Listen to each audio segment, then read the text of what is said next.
who is most beneficent and most merciful, honorable principal, respectable teachers, and my dear colleagues, have a nice good morning to all of you. Morning. I'm Savir Alam. Today I'm going to speak on topic value of hard work.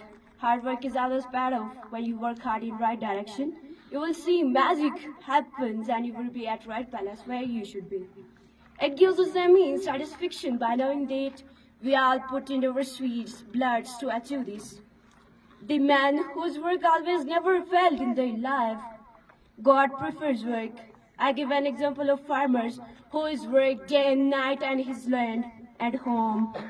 His main motto to produce more crops from his land. He believed only on hard work. He spent a lot of time at his land. At last, due to his more labors, he received more pay. When a country soldier also doing hard work for the safety of motherland, a lazy person will be changed by doing hard work.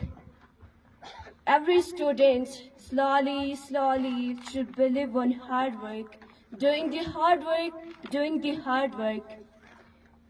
Our mental condition will be strong than the physical condition, and our thinking capacity develop. Many saint, philosopher, guide, well-known men already recognized by their hard work. At last, active, smart, dynamic, and labor so that we can achieve every goal of life. At last, I want to share a quotation. Hard work beats talent when talent doesn't work hard. I remain. Thank you.